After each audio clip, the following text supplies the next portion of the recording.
Hi. Alright, hello guys, welcome back to my channel. If you're brand new here, my name is Nikki and this is my book nook. Y'all, I am just so excited to be filming this video right now. The day is just, it's so perfect outside. It's nice and dreary. It's almost on the verge of storming. It just feels cozy and it feels so right for what we're about to do here. Basically, unless you have quite literally been living under a rock, you probably know that Taylor Swift has released her newest album, Midnights. It has been literally everywhere, all over my social media. It's been all I've been listening to along with pretty much the rest of the world.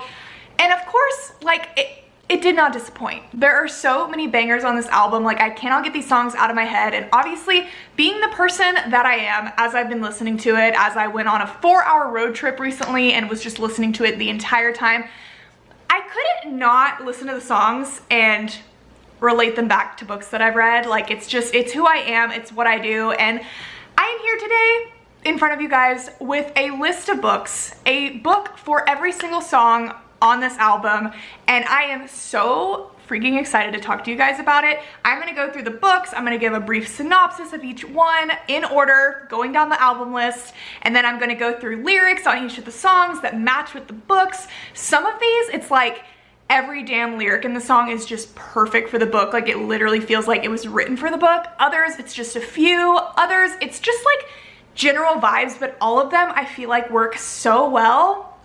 And now that, like, I've been thinking about this and I have this list and I'm listening to these songs all over again, it's like I'm thinking about all these books and it's just been so fun and I'm so excited to share it with you guys. And it's going to be a very long video, so let's just get into it. Okay, so the first song on Midnights is Lavender Haze, and I feel like I'm gonna be saying this about so many of the songs, but this seriously is one of my absolute favorites on the album. I've just been playing it over and over. It's so freaking good, but when listening to it, I could not help but think about Nora from Book Lovers by Emily Henry. Nora is a literary agent. She lives in New York City and she is your typical just like hard-working boss babe. She has worked her entire life to build her career, climb the ladder. She knows being a literary agent and being someone that works in books that she is not the girl that at the end of the day gets the guy. She's not your like small town romance girl next door. Like, she just has lived this life for a very long time and she just knows at the end of the day, like, she's the girl that gets left behind for the girl from that small town, that girl next door, because she just is a very strong woman. She knows what she wants and she's not willing to sacrifice any bit of it because she shouldn't have to. And that is just how she lives her life. But because she's lived her life this way, she has very few people in her life that she cares about, but the one person that she cares about more than anybody in the world is her sister, Libby. And her sister Libby share this bond over this book that the two of them love so much. And so Libby is just like, okay, Nora, we need to get away for a while. Like, we just need you to unplug. Let's go to Sunshine Falls, which is where this book takes place. It's where it's set in. It's a real life small town. She's like, let's go to Sunshine Falls for 3 weeks. Let's just like live our little Hallmark movie moment. I want you to like let loose, fall in love, see what happens. And Nora is not about this, doesn't want to unplug from work because like that's very hard for her to do, but she loves Libby. She wants to make her happy. So she's like, fine, I will go with you.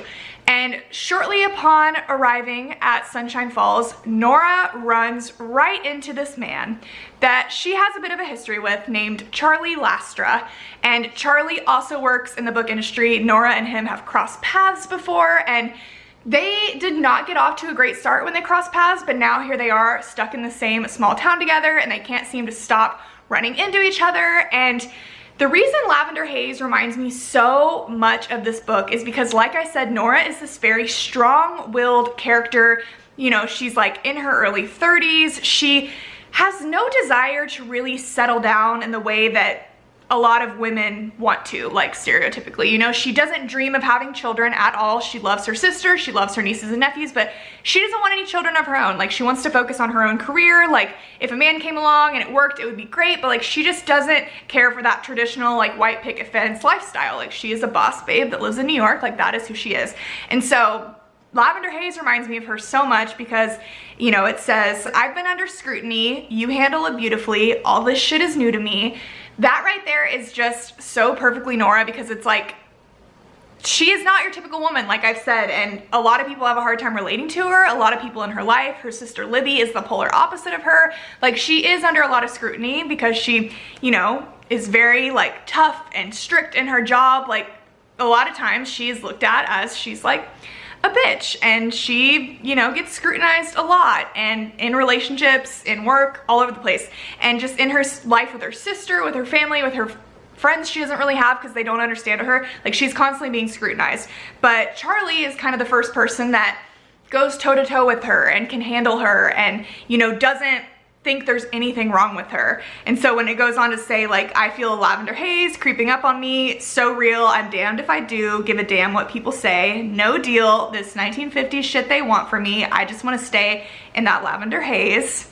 And then it goes on to say, they keep asking me if I'm gonna be your bride, and the only kind of girl they see is a one night or a wife. Like, again, all of that is just very much Nora, because, like, you know, that's just not her. Like, she doesn't necessarily want to be that bride in the big ball gown. She doesn't want to have all these kids. Like, she just wants to, you know, live her life the way she wants to. And Charlie is the first person that has kind of made her see that that's okay, and has, like, you know, validated her in that way. Not that she even needs it, but she's starting to feel some type of way, and she's never really felt this way, and it's very scary and it's very real. And I feel Nora in this book is very much in the Lavender Haze. So 100% Lavender Haze fans, read book lovers.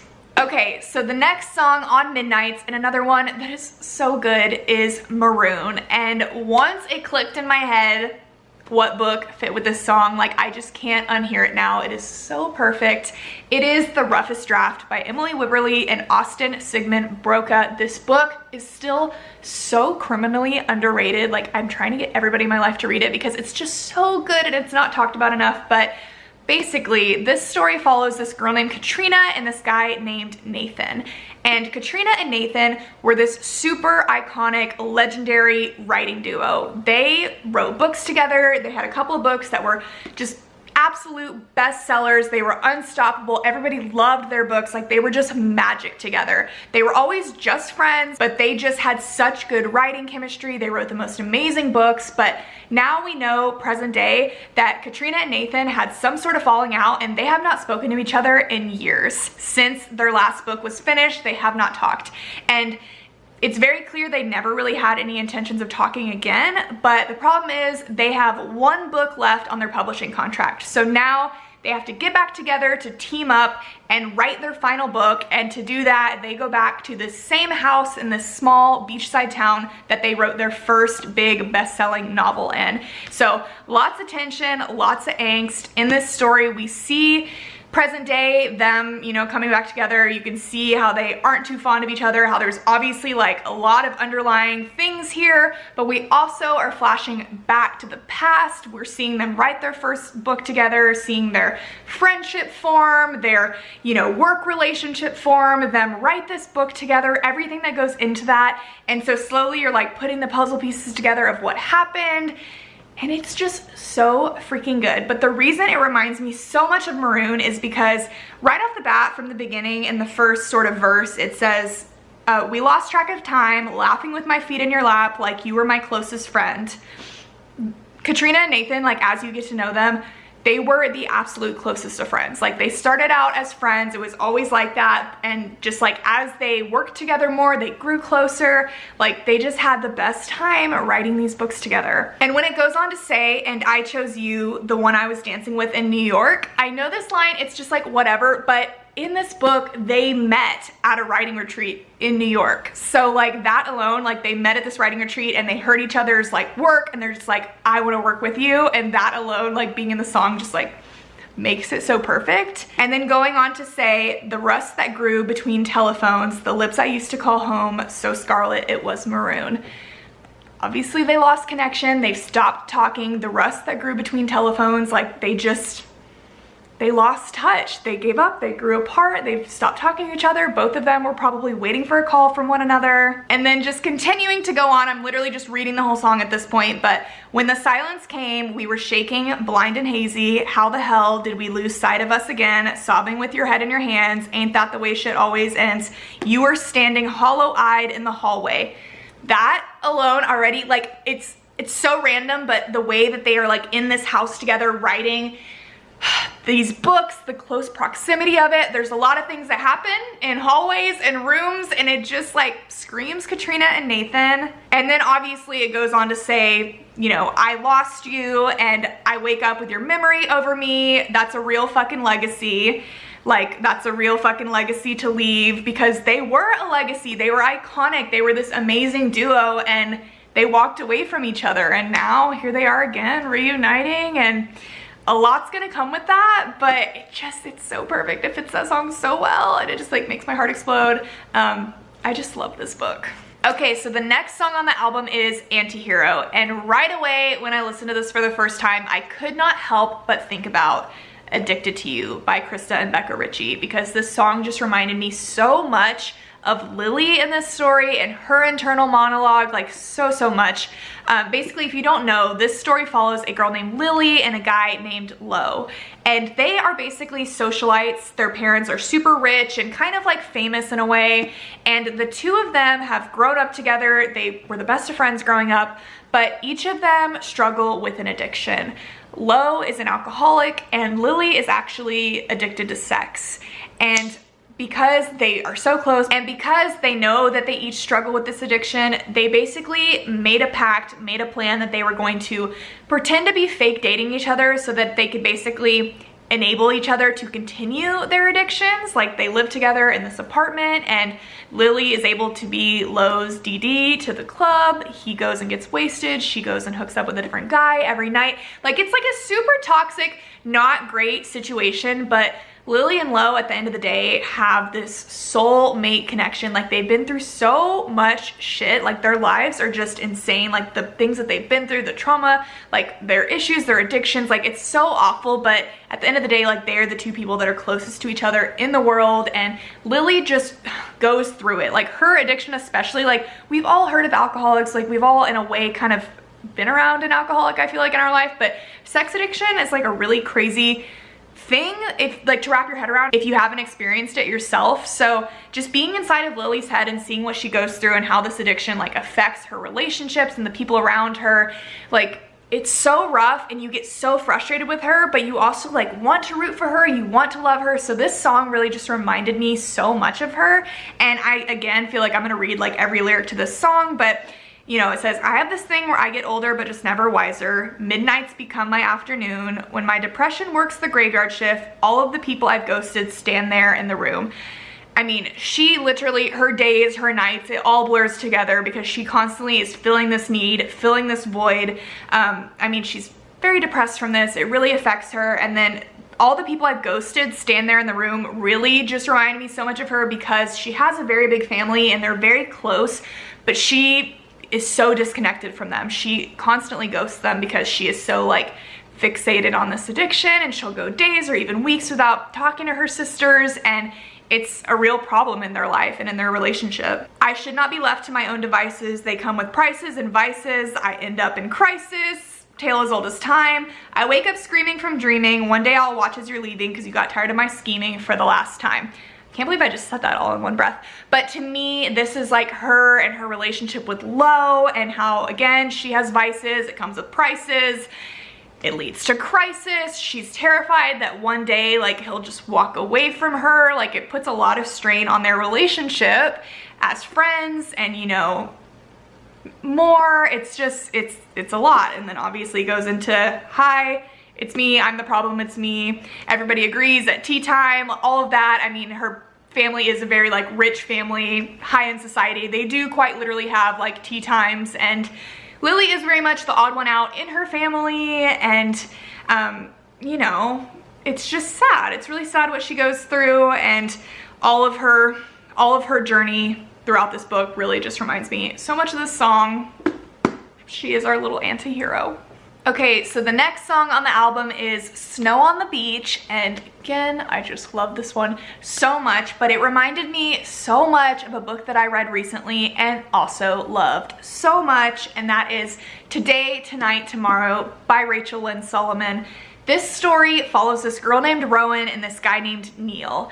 And basically they have been rivals for all of high school. Academic rivals, but really just rivals in everything else. Both Rowan and Neil are super smart. They're super involved. They both have big plans for their future. They want to go to these big colleges, but they have just been like at each other's throats from literally the first day of high school. Like they are constantly competing, first and foremost to be valedictorian, but also that just seeps into every other part of their life. Like they both are trying to be student council president, like just top of everything, top of every club. Every one of them wants to outdo each other, and it's just become something that each of them has fixated on. Like Rowan's entire life, even though she like cannot stand Neil, he's also like all she can think about, because she just constantly is being pushed to be better and has to be better than him and outdo him. And like all of this has been leading up to the final day of school in high school, literally down to the 0.0001 point of their GPAs to see who's going to be valedictorian, who's going to like have the final say, like who is the winner of all of this.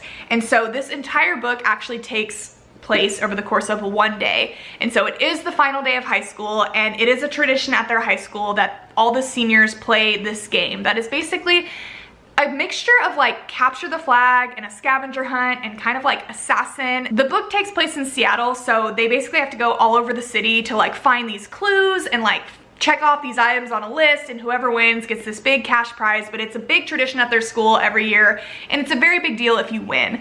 And so they start this school day like any other school day, just at each other's throats, like ready to get the last laugh. Both of them are obviously determined to win this competition, determined to win valedictorian, because that's going to be revealed. But when it comes down to this competition, it turns out that it's a lot easier for them to work together. As much as they hate it, they kind of need to work together. So they end up crossing paths a lot throughout this story, spending a lot of time together.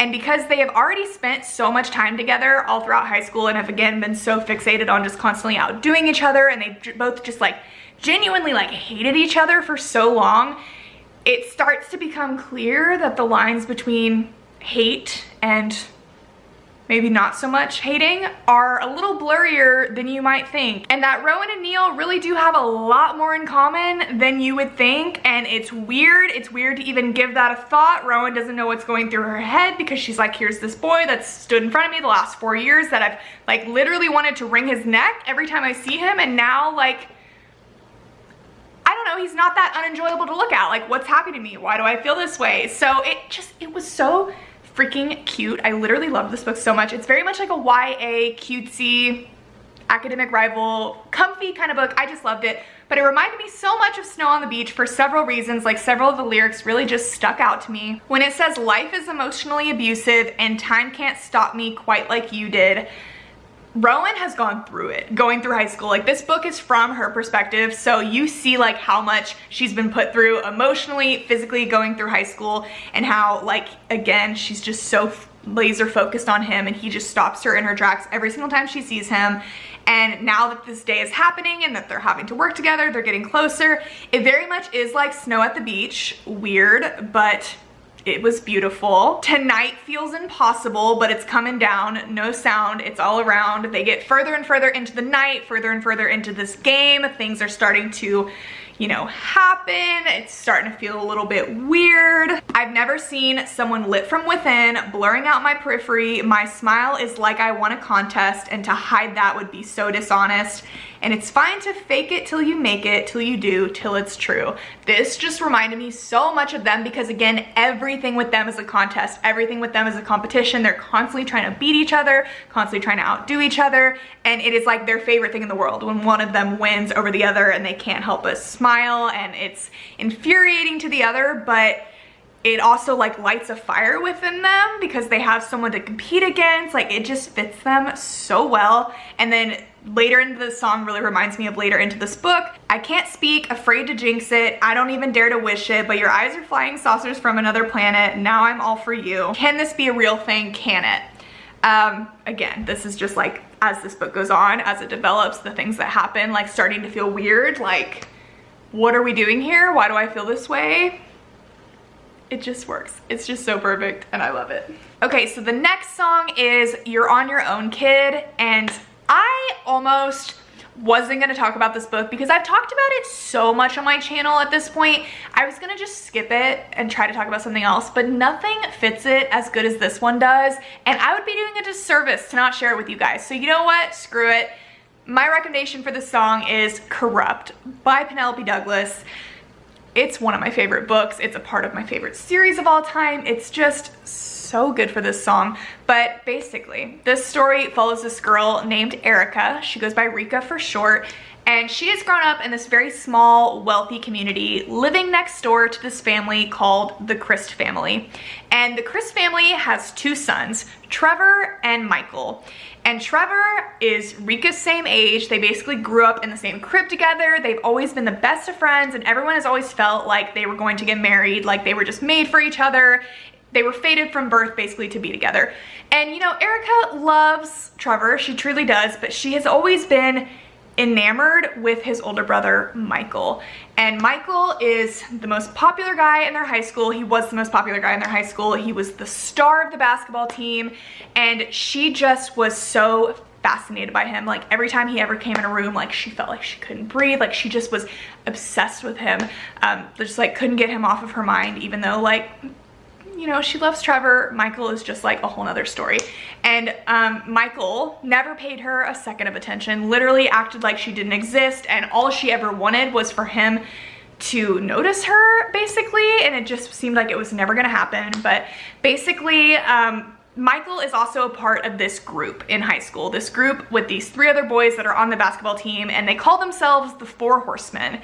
And basically they wear these masks, they wreak havoc on the town, they do lots of crazy things, pull pranks and stuff, but what they're most known for is Devil's Night. The night before Halloween every year, that's where they just like wreak havoc. They throw these massive ragers, they just do crazy things. And pretty much one year, Rika is kind of in, you know, the right place at the wrong time, or the wrong place at the right time, however you want to phrase it, and she ends up tagging along with the boys. This is the first time Michael has ever noticed her, and things do not go the way that they plan, and 3 of the 4 boys, all of them except for Michael, end up getting arrested. They end up going to prison, and that has now been 3 years ago. We fast forward, Erica is now going off to college. She's going to a college in this new city that just so happens to be the same city that Michael is now a professional basketball player in.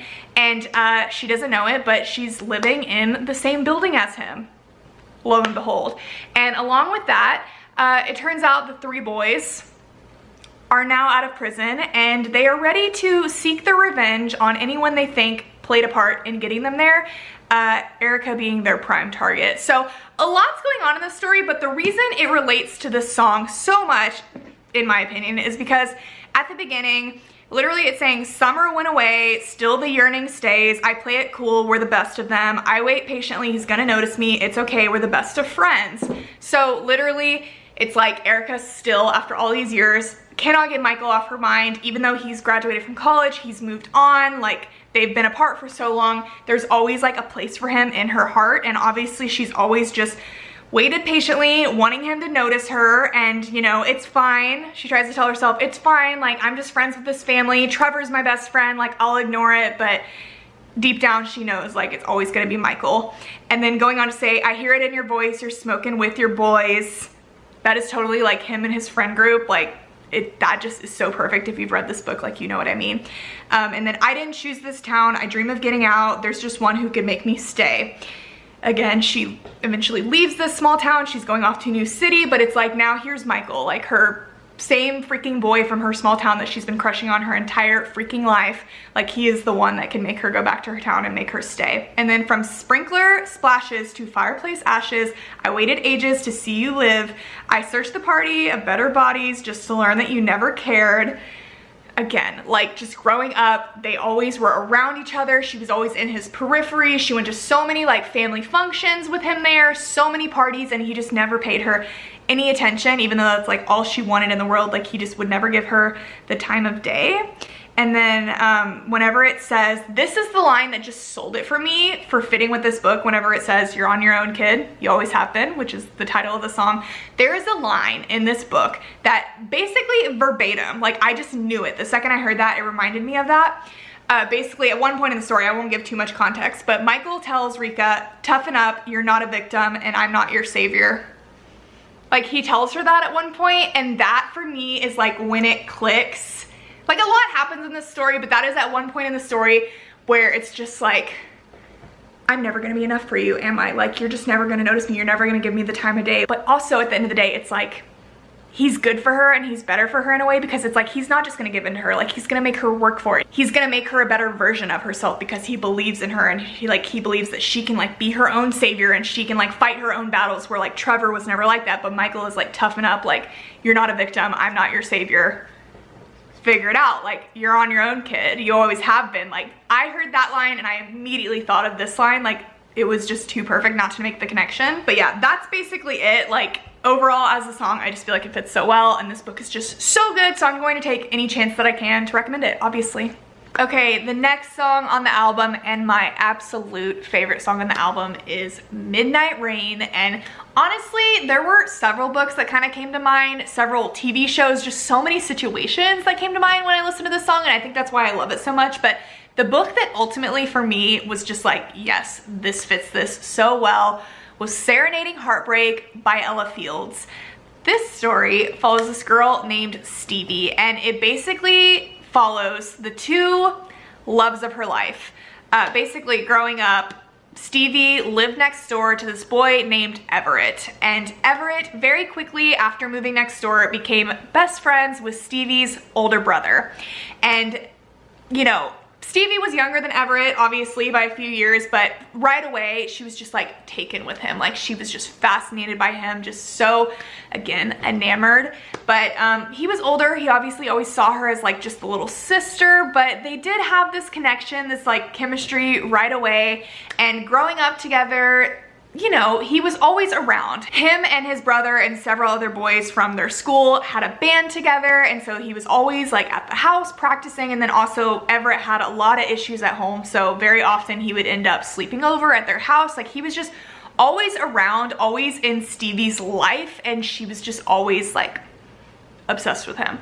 And you know, she finally gets to a point where she's getting older, she's turning into a teenager, turning into a woman, and Everett is kind of starting to notice her for the first time, but the timing of it is absolute crap, because him and her older brother are graduating from high school and their band is kind of taking off, and they decide that they are going to try to make it big, and they're going to go off and they're going to tour.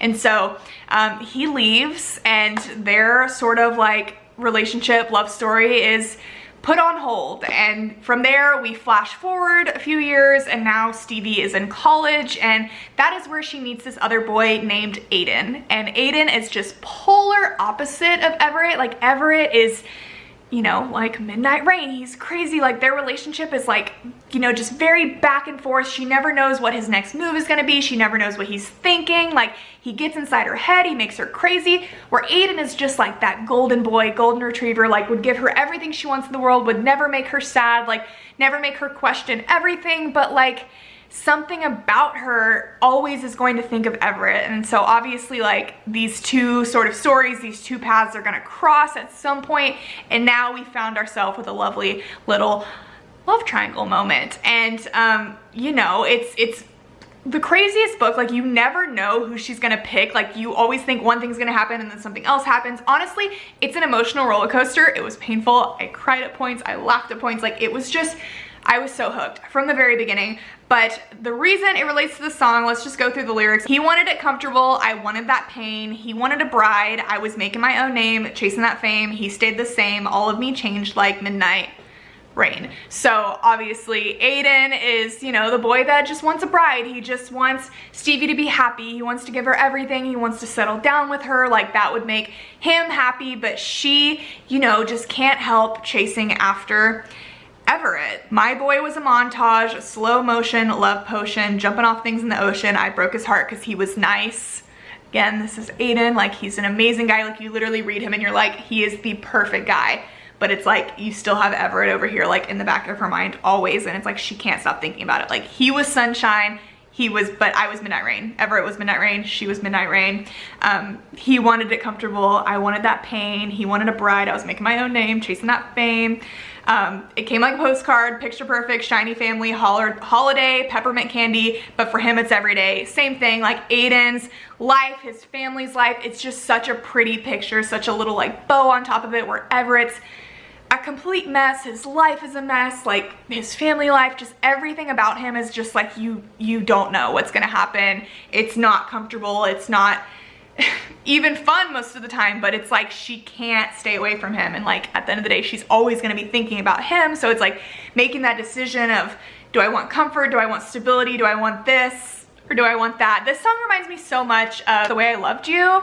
Like, I feel like it's the same vibes, and I've always felt like this book reminded me so much of that song, and now Midnight Rain is like the 2.0 version of that. But yeah, it just works so well. Okay, so the next song is Question, and it's so funny because this was the one song where I was just like, I do not know a book for this. Like, I just don't know. It wasn't clicking for me. I seriously was like, I'm just gonna skip it. I just won't talk about this one. But then I read this book literally in the last couple of days, and the second I got just a little bit into this book, I was like, oh my God, Question was written for this. Like, it could not be more perfect.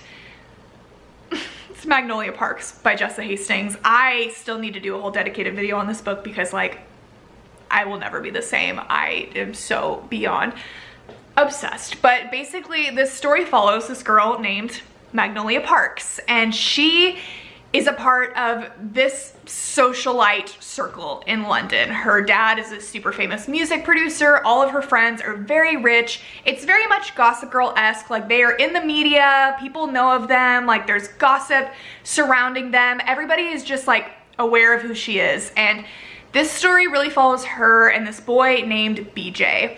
And her and BJ have this insane, beautiful, messy, toxic, horrible, amazing relationship. Like, they are literally soulmates, but like in the worst possible way. They have been so close for so long, the best of friends. They dated for a very long time from a very young age until ultimately they split apart, they broke up. BJ, you know, they both had a lot of faults, but BJ was ultimately the one that like broke the camel's back, really messed this up. And then from there on out, they haven't been together for the last 3+ years, but they also just like cannot let each other go. They spend basically every day together. Half of those nights they spend sleeping in each other's beds. But they haven't done anything physical in years, but they just cannot let each other go. They have this deep love for one another, even though they also like hate each other at the same time. Magnolia dates people to get BJ off her mind, but she never sleeps with them. And BJ like doesn't date anyone, but sleeps with every girl in the city of London. And it's just, they're constantly like getting back at each other, making things worse. It's just getting deeper and deeper and deeper, and they're constantly angry and back and forth and fighting and on again and off again. But like, oh my God, the love that these two have for each other is so intense, and like the things they feel for one another and just the way they cannot let each other go. It's like they're so rooted deeply in each other, and it's, again, toxic and horrible, but it's also like kind of the most beautiful thing I've ever read. Like, I just could not be more obsessed with this book, but it just works with this song so perfectly because, you know, right away, good girl, sad boy, big city, wrong choices. We had one thing going on. I swear that it was something, because I don't remember who I was before you. Painted all my nights, a color I've searched for since, but one thing after another, lost in situations, circumstances, miscommunications.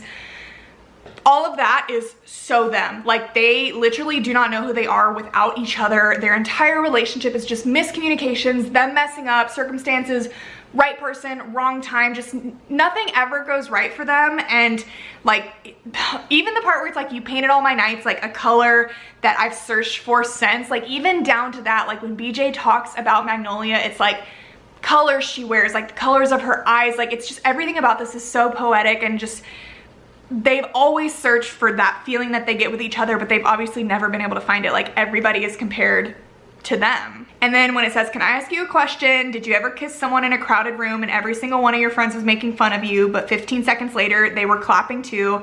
Then what did you do? Did you leave? Okay, let's start with that first. Sorry, this is a lot to unpack, but that is very much them, because everything they do is like in the public eye. They're constantly under scrutiny, like paparazzi are taking pictures of them. There's stories of them in like these gossip columns like every other day. Like, every move they make is, you know, photographed and seen, and people are always like, are y'all together? Are you not together? And then Magnolia's dating someone, and then BJ's seen with someone, but then they're also seen with each other all the time. And so, you know, like they're always in a crowded room and it's like everybody's laughing, but then they're also clapping, and it's like they don't know who to trust or how to feel, or it's just a whole mess. Like that just right away just reminded me so much of them and their situation and their friend group. And then, did you leave her house in the middle of the night? Did you wish you'd put up more of a fight when she said it was too much? Do you wish you could still touch her? That is very much like them and their relationship, and like how they broke up, and like how BJ feels and how she feels about him constantly being with other people, and how he in turn feels the same about her. Like, it's just one big mess. Like one drink after another, caught in politics and gender roles, and you're not sure, and I don't know, got swept away in the gray. I just might like to have a conversation. Again, the gender roles, it's like BJ wants to kill any man that touches Magnolia, but he's also like sleeping with a different girl every night. Like, how does that make sense? Like, double standards. It doesn't make sense at all. And then like constantly too much drinking is going on. They end up saying something stupid, doing something stupid. She just constantly is like wanting to know, like they both want to know, like, what happened to us? What are we doing? Let's talk about this. Like, this doesn't make any sense. Let's just be together, but they can't be together because they don't trust each other. Like, it's a whole mess. I just feel like literally I could sit here and quote every single lyric and make it work with this book. And I'm probably making this sound like really not a good time, but I promise you it is. It was so amazing. I think it's my favorite book I've read all year. Like, I'm so obsessed with it, and that song is so perfect. Okay, so the next song on the album is Vigilante Shit, and honestly, this song is very unique compared to the other songs on the album because it's very much like a story. It's telling a story. It's very specific, so it's hard to come up with a book that really fits it perfectly, but I do have one that is pretty darn close, and that is the Mindfuck series by St. Abbey. Honestly, I have not finished this series yet. I've only read the first book of it, but it is enough for me to tell you this song fits this book so well. Basically, it follows this girl named Lana, and Lana is a serial killer. She is a serial killer, and at the start of the story, she starts this relationship unknowingly at the time with this man that just so happens to be an FBI agent, and he also just so happens to be the FBI agent that is currently working her case. He's been tracking down her serial killings, going to all of the scenes of the crime, trying to put the pieces together of who could possibly be doing these horrible, like insane murders, crimes, like off the walls, bonkers, crazy. And obviously, as to be expected with this story, like Lana is not just like a ruthless serial killer. She is targeting a very specific group of people that have wronged her, like horribly wronged her. Growing up, she went through awful traumatic things. They put her through these traumatic things, and she is one by one getting revenge on every single one of these people that played a part in these horrible things that happened to her. And she has literally zero regrets or qualms about it. Like, she is ruthless as she should be, and she is a badass bitch. And this song reminded me so much of her. I mean, just draw the cat eye sharp enough to kill a man. You did some bad things, but I'm the worst of them. That is Lana 100%. Like, you don't want to mess with this woman. Sometimes I wonder which one will be your last lie. They say looks can kill, and I might try. A lot of these men that she's killing, I mean, they're just like the worst people ever. And obviously they're lying. They're not going to ever admit what they did, and they picked the wrong person to mess with. I don't dress for women. I don't dress for men. Lately I've been dressing for revenge. Needed cold hard proof, so I gave her some. I mean, we've got the FBI agent going on here trying to figure out what's going on. Like, it really just works. This is one of those where it's like the whole song does not fit perfectly, but it's just the vibes of it, the whole revenge, like bad bitch, don't mess with me, like crazy. I don't know what that's. That was me like scratching a knife like in the song. Do you know what I mean? I don't know. But that one just fits so well. And I honestly need to get back to this series. Like, everybody talks about it. I read the first book. I took a break from it. I need to get back to it. But yeah, if you're into those crazy vigilante shit vibes, check out the Mindfuck series. All right, so the next song on the album is Bejeweled, and this was another one where right when I heard it, a book clicked for me immediately, and it is another book that I feel is so criminally underrated.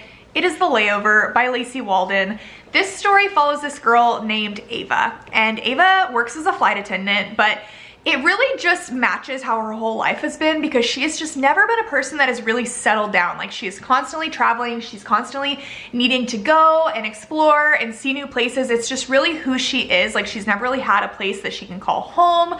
And now she's gotten to this point in her life where she has a fiance, you know, she's newly engaged, and she is going to stop being a flight attendant because this man has a very stable career and he really just wants her to be home with her job. She has a really crazy schedule. She's never home. She's constantly traveling, and she's getting a little older now. You know, she's getting into her 30s, and she's like, okay, I guess now is the time to settle down. And so at the start of this book, she is going to go on her final trip, and this is a very exciting trip because it actually has a full 24-hour layover in Belize. So she's very excited to go on this final little hurrah of her flight, but is not too excited when she gets on the flight and realizes that she is paired with this man named Jack, who has kind of been her work nemesis in a way. Like, he just has a reputation. He's one of the only male flight attendants on their like airline service, and he just is known for being a player. Like, he just has a lot of stories surrounding him, and Ava is not his biggest fan.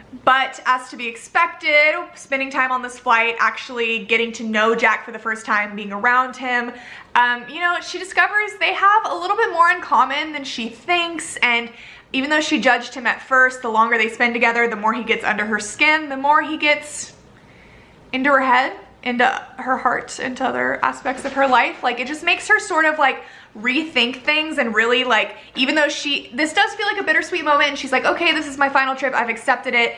Being around Jack and being on this amazing trip, she's starting to wonder, like, do I really accept this? And like, you know, is this who I am? Is this who I want to be? It's one of those books that's just very much just like about life and what you want and what really matters to you, and like how you have to advocate for yourself, and there's a whole lot involved. It is so freaking good, but I want to talk about why it relates to this song for me. Baby love, I think I've been a little too kind. Didn't notice you walking all over my peace of mind. Putting someone first only works when you're in their top 5. And by the way, I'm going out tonight. So this really, to me, like reflects Ava's relationship with her current fiance. Like, she is very much willing to sacrifice a lot of herself for like him and what he wants and what he envisions for them and their relationship, but he's not at all kind of willing to do the same. It's not a very equal power balance when it comes to them. Like, he wants what he wants, and there's really not much to negotiate there, where she's very willing to, like, you know, bend to his will and what he wants. So I think that really matches with this. And her going on this trip, going to Belize, like going to this exciting place, it really like awakens this new fire in her, reawakens this love for travel that she's always had, and it makes her realize, like, am I so willing to give this up, and should I have to give this up to be in a relationship? Does that really make sense? Like, it really just brings her alive again. And I feel the whole line of like, you know, I'm going out tonight, best believed I'm still bejeweled when I walk in the room, and I can make the whole place shimmer. Like, that is Ava. She literally comes alive on this trip. Like, you can just see her really realizing who she is and like coming back out of her shell, and it just like makes her light up being in this place and around these people. And when I meet the band, they ask, do you have a man? I can still say I don't remember. Familiarity breeds contempt. Don't put me in the basement when I want the penthouse of your heart. Like, again, he just, it's not equal. Like, she is giving him everything. She's willing to give up everything, give up this career that she loves, but this guy is like not doing the same for her. And she can shine up real nice, she can go out, and you know, if he's not going to treat her the way she deserves to be treated, then maybe she'll find herself in the company of some other men. Sapphire tears on my face, sadness became my whole sky, but some guy said my aura's moonstone just because he was high. I went dancing all night, and you can try to change my mind, but you have to wait in line. What's a girl gonna do? A diamond's gotta shine. There is a part of this book, like a whole scene, multiple scenes within this book, that just that little verse alone, it matches it so well. Like, she has like a night out, and then some people get involved, that it works so well with that. And it just shows that, again, she can just go out and live her best life, and she doesn't need somebody dragging her down. So yeah, a whole lot involved with this story. It's seriously so good, so cute, very much like enemies to lovers workplace romance, which is totally my vibe. If you are into that, check this one out. Okay guys, the next song on the album is Labyrinth, and this book has an extra special place in my heart, and this song, because of this connection I immediately made, it all is just so special to me because it reminded me immediately of my baby, my book, When Fate Breaks by Nikki Witt. That is me.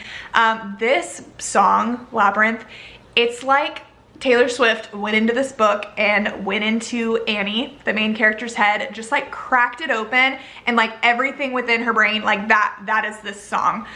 Basically, Annie is the main character of the story, and she is an overthinker like you've never met. She just plans every step of her life. She has this illusion that she has control over it. There's all these things, this checklist of stuff that she expects to achieve in life, and if she gets thrown off her plan, if things happen unexpectedly, like that is her worst fear in the entire world. And it's funny because Annie has grown up really close to this boy that is the polar opposite of her. He is her dad's best friend's son, and because of that, like they have hung out all throughout growing up. They've spent so much time together, like on vacations, and always been around one another. And his name is Blake, and Blake is polar opposite of Annie because he's not an overthinker at all. He really is a person that just trusts the process. He believes in fate through and through. He believes that everything happens for a reason, that everything is out of his hands. You know, you can try, you can work hard, but at the end of the day, what's gonna happen is gonna happen, and there's no point in stressing over it. And that is obviously like not something that Annie understands very well, but regardless of that, her and Blake have been very close growing up. They've had this very special bond, and again, they've grown up together. They, you know, only see each other so often because they live across the country from each other. Annie is from Alabama, and Blake is from Lake Placid in New York, where Annie's father grew up. So we see in this story them growing up together, them growing closer, them bonding, things that they go through, but now we know present day, they're grown up. Annie is 28 years old, and her whole journey as a life planner seems to have been working out pretty well because she's now about to get married. She's engaged. She's just moved into the house of her dreams with her fiance, and everything seems just perfect, except when she goes in the backyard, she finds this old, dilapidated greenhouse that is just falling apart, and her fiance discuss it. They're thinking that they're gonna tear it down, but something in her is just like, I want to see this thing restored. Like, I just know it would be so beautiful if we could bring it back to its former glory, but like I am not the person to do this. I don't know anything about this.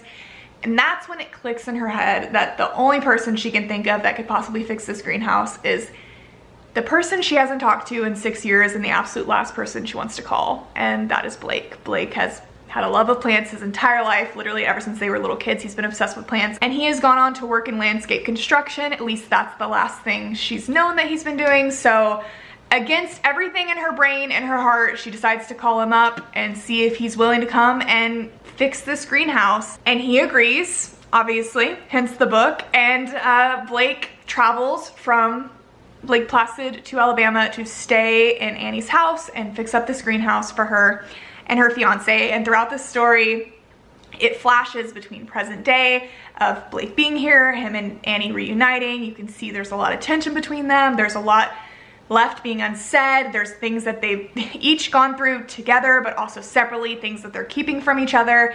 And then every other chapter, we're also flashing back to the past, again, like seeing them grow up together. So it's one of those stories where you're putting the puzzle pieces together over time. And this song, to me, it was just so perfect to go with my little baby book because, like I said, Annie is a complete overthinker. Like, her mind is quite literally a labyrinth. So again, just reading practically every lyric of the song, but it only hurts this much right now. What was I thinking the whole time? Breathe in, breathe through, breathe deep, breathe out. I'll be getting over you my whole life.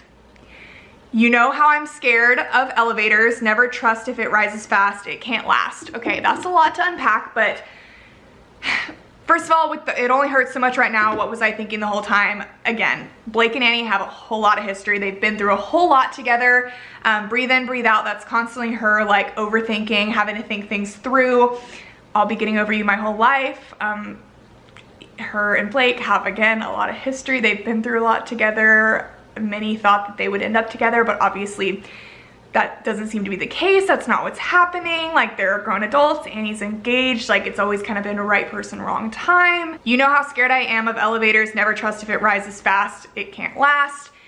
again, Annie is just like a life planner, an overthinker. Like, she has to be thinking 5 years ahead, 5 steps ahead. Like, she can't just ever live in the moment. So like, her not trusting elevators, like that is just, that would totally be something that like Annie would say and that she would go through. Like, she just has such a hard time letting go and letting things happen and getting out of her mind. Uh-oh, I'm falling in love. I'm falling in love again. Oh, I'm falling in love. I thought the plane was going down. How'd you turn it right around? I mean, again, lots of things have happened in their lives. They've shared lots of hardships together and separately. And at the end of the day, a lot of times that they have been the only person that can help the other person get back on their feet. It only feels this raw right now, lost in the labyrinth of my mind. Break up, break free, break through, break down. You would break your back to make me break a smile. You know how much I hate that everybody just expects me to bounce back just like that. Yes, I mean, Blake quite literally would break his back just to make Annie smile. Like, he would do anything for her, like anything in the world. Hence him traveling across the country to fix a greenhouse for her and this man that she's engaged to that is not him. There's just a lot there, and that's all I'm gonna say about it, because I could ramble on about my baby book for so very long. But yeah, if you are an overthinker, a life planner, somebody generally stressed about having no control over life, I think you'd very much relate with Annie and very much relate with this book. And I obviously have to advocate for it because it is mine and I love it. Okay, so next we have Karma, which I know is a favorite for so many people.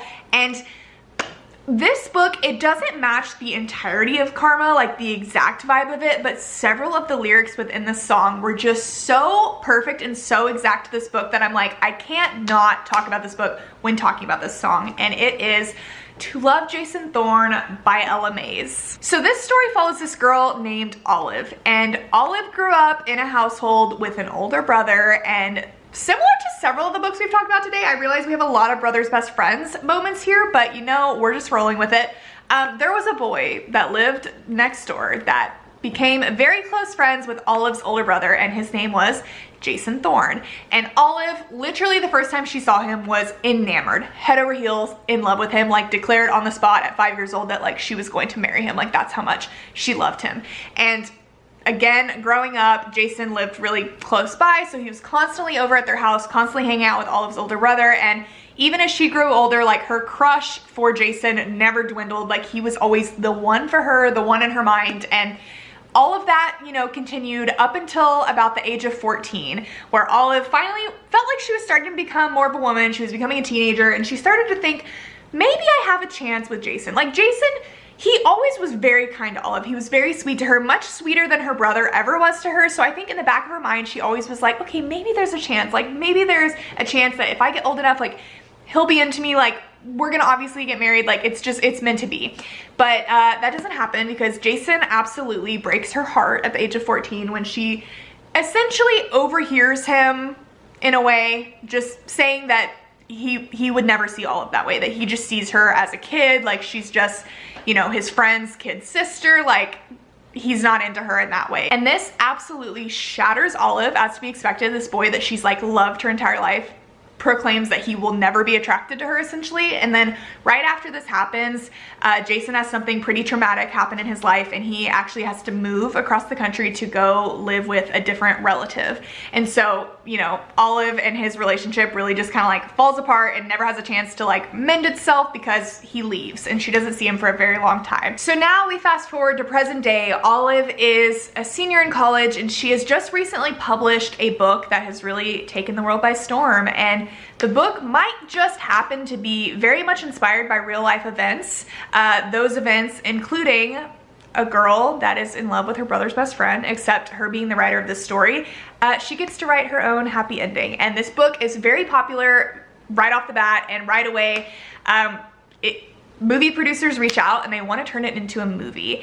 And something that I didn't mention is now, present day, Olive has become this successful author, but Jason, on the other hand, has found his own success. He's actually become a really famous actor, and you will never believe who their first choice is to cast in this movie, and who walks into the boardroom where Olive is sitting and meeting with these movie producers to be casted as the main character in this story that she has written. None other than the Jason Thorne, who the entire story is inspired by. And just adding on to that, if it couldn't get crazier. Jason has had a really bad reputation in the media for quite a while. He's very much known as a playboy, and he's not getting many movie deals anymore because a lot of people don't want to work with him because they just like don't like his image. So his publicist is like, Jason, we need to make you look like a serious actor, like make you look like a family man. And the best way to do that is to make it look like you were in a committed relationship. And while all of this is going on, he is also in the process of filming this movie inspired by this book written by Olive, who the public has learned is an old personal friend of Jason's. It's all just a little too perfect, and Olive is just the perfect candidate to play this role of the person that Jason is going to be in a committed relationship with. So a lot involved here. Brother's best friend, fake dating. This book is so freaking good, but Karma is so perfect of a song to go with it for obvious reasons. Like, Olive had her heart broken by Jason and always wanted him, but he didn't want her, and now he is quite literally going to be in a fake relationship with her. And at the same time, he did always see her as a little girl, but not so much anymore. And now the tables have turned, and there's just a lot going on there. It's just oh so good. I think that you can imagine, but obviously, you're talking shit for the hell of it, addicted to betrayal, but you're relevant. You're terrified to look down because if you dare, you'll see the glare of everyone you burned just to get there. It's coming back around. This is a little dramatic for this story, but again, always thought of Olive as a little girl, broke her heart, made her think that he was not ever gonna like her, and now he is here starring in this movie that is inspired by a story that she wrote. And like, she has gotten him here, like this is his new biggest project, and he doesn't want to admit that, like, you know, he sees her as a lot more than that little girl he once saw her as. And I feel like this is very much Olive in this story. Like, Karma is a god. Karma is the breeze in my hair on the weekend. Karma is a relaxing thought. Sweet like honey. Like, it's just Karma has come around and worked in her favor, like, so well. Ask me what I learned from all those years. Ask me what I earned from all those tears. Ask me why so many fade, but I'm still here again. Like, she's come on top in this situation. Her heart has been broken for so many years by Jason, and it's all worked out for her in the end. And now this is the line that really stuck it for me. Karma is the guy on the screen coming straight home to me. I mean, quite literally, Jason is the guy on the screen, like the movie star, and now he is coming home to her because she is his fake girlfriend that both of them are starting to form feelings for each other. Like, it's just so good. Like, I can just picture Olive walking down the street bopping to Karma, breeze blowing through her hair. It's just too perfect. Okay, so next, the second to last song on this album, stick with me guys, we're almost there, is Sweet Nothing, and this is one of my absolute favorites, and it makes it even better because it just reminds me so much of what is one of my newly favorite books of all time. Like, I have not stopped thinking about this book since I read it. It is Carrie Soto is Back by Taylor Jenkins Reid. This story follows a woman named Carrie Soto.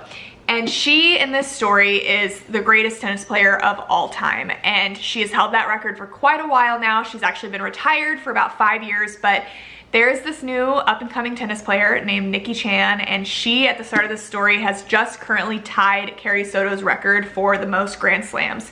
And Carrie just simply cannot let that slide. She has put her entire life into tennis. It's been her one true love, the greatest accomplishment of her whole life. Like, it is everything she has worked for, and even though she is like 37 years old and has been retired, she can't just let Nikki have this. So she decides that she's going to come out of retirement. Her dad, who has been her coach her whole life, is going to coach her once again, and she's going to come back this season, play tennis again, and she's going to get her record back. Like, she's determined to do this. And so in this story, we actually get to see this journey of Carrie's entire life. Like, we start out present day and we, you know that she's gonna come back, but then we flash back to the past and we literally see her growing up from the first time she picked up a tennis racket, from her father just ingraining in her from a super young age that she is going to be the greatest tennis player that has ever lived. And we see her just learn that, like, nothing is ever good enough. Like, if she's not the best, she's not good enough. And it is something that, you know, has been really hard on her. She's been very hard on herself. Like, if she's not winning, she's losing, and she like doesn't know who she is without tennis and without being the best at tennis. And we just see like this entire journey of her life, like, you know, starting out in tennis, then growing in the sport, going into professionals, like further and further until she is obviously the best, and then seeing her ultimately retire. And now as she's coming back, because of the way that she is. She really has a reputation amongst the tennis community and amongst pretty much everyone. I mean, she's a very public figure. Like, she's very well known because she was the greatest of all time. She's basically known as a total raging bitch. She just is ruthless. Like, she puts her entire heart and soul into tennis, and that has been her laser focus her entire life, and she's never really cared to try to make any friends because it's just been a distraction for her. And because of that, I mean, and she knows her worth too. She knows that she's great. So like, she never takes a compliment as like, thank you. It's like, I know, like, yes, I've worked for this. Like, I've earned this. Like, Carrie is just such a character that I hold so close to my heart. Like, she just has this really hard exterior and she totally comes off like she's a bitch, but it's like deep down, she just has this like love of this sport, but even deeper, it's just this like feeling that she has to be the best and like she has to have a purpose, and tennis has given her this purpose. And now that she's lost her purpose, she like doesn't know what to do, and just the idea of not being the best, it's like, what is life without tennis, without winning, with like, there's just so much to it. And so as she's coming back in this story, you know, she needs a practice partner, she needs someone to help her out, but because she has this reputation and because she's coming back and she's trying to win, like, not really any tennis players are willing to help her out, especially any women's tennis players. Like, none of them really care to speak to her because she's never cared to speak to them. But there is one tennis player that is willing to help her out, and that is this man named Bo, who is a male tennis player and a sort of former flame of Carrie's. Carrie has really never had any relationships, like any real relationships, because nobody's ever stuck around long enough. She's never stuck around long enough. Again, tennis has always been her greatest love. But Bo was always a little bit different. Like, he is really the one person that kind of sees Carrie for who she is willing to go toe-to-toe with her, like understands her like nobody else does. And so he agrees, much to her dismay, honestly, to help her out with tennis. And you know, they practice together because he is also an older tennis player that is still playing and, you know, needs help himself. And him and Carrie grow closer, and that's not something that she's used to. And you know, she's been in the public eye her whole life, and so now that she's coming back and she's in the media and everyone is so willing to just like talk down on her, trash her, and Carrie has had to have a harder exterior than ever, like, Bo is really just the one person right now that at the end of the day she can be herself with. Like, she's never really had that. She's had her dad, but like, you know, it's different. It's different to actually have a friend and have someone that cares and have someone that sees you for who you really are, and that you don't feel like you have to like put up a barrier to be around. And it was just so beautiful seeing Carrie for the first time experience that. I mean, she's literally like in her late 30s and she really hasn't had someone like that in her life. And so Bo just like warms my freaking heart. But the exact lyrics that really for me fit with this is, they say the end is coming, everyone's up to something, I find myself running home to your sweet nothings. For me, that's saying like, everyone's saying your career is over, the end is coming, like, just give up, just stop, like, why are you doing this, it doesn't make any sense, just give up. But she's like, no, she's just gonna run home, she's going to be true to herself, she's going to be with her dad, be with Bo, and she's going to just, you know, allow him to hype her up and tell her that she's doing the right thing. And then this is the lyric that really, like, this whole little bridge part: industry disruptors and soul deconstructors and smooth talking hucksters out glad handing each other, and the voices that implore you should be doing more. To you I can admit that I'm just too soft for all of it. That bridge is like one of my favorite parts of this entire album. And again, so true with this, like, everyone in the industry, everyone in the sports industry, everyone in the broadcasting industry, all the paparazzi, all the just people in life that just know of her are just like saying the worst things about her and saying that she needs to stop and give up and just saying that she's too old. And she is so, like, she is such a harsh tongue. Like, she is not afraid to fight back. Like, she will just say whatever is on her mind. Like, she is so harsh and blunt. But again, like, at the end of the day, she's a human, and like, these things can get to her and they can make her feel, you know, not so great. And Bo is there at the end of the day and wants to be there at the end of the day and wants her to know that. And he's the person that she can just be her soft, gushy self with.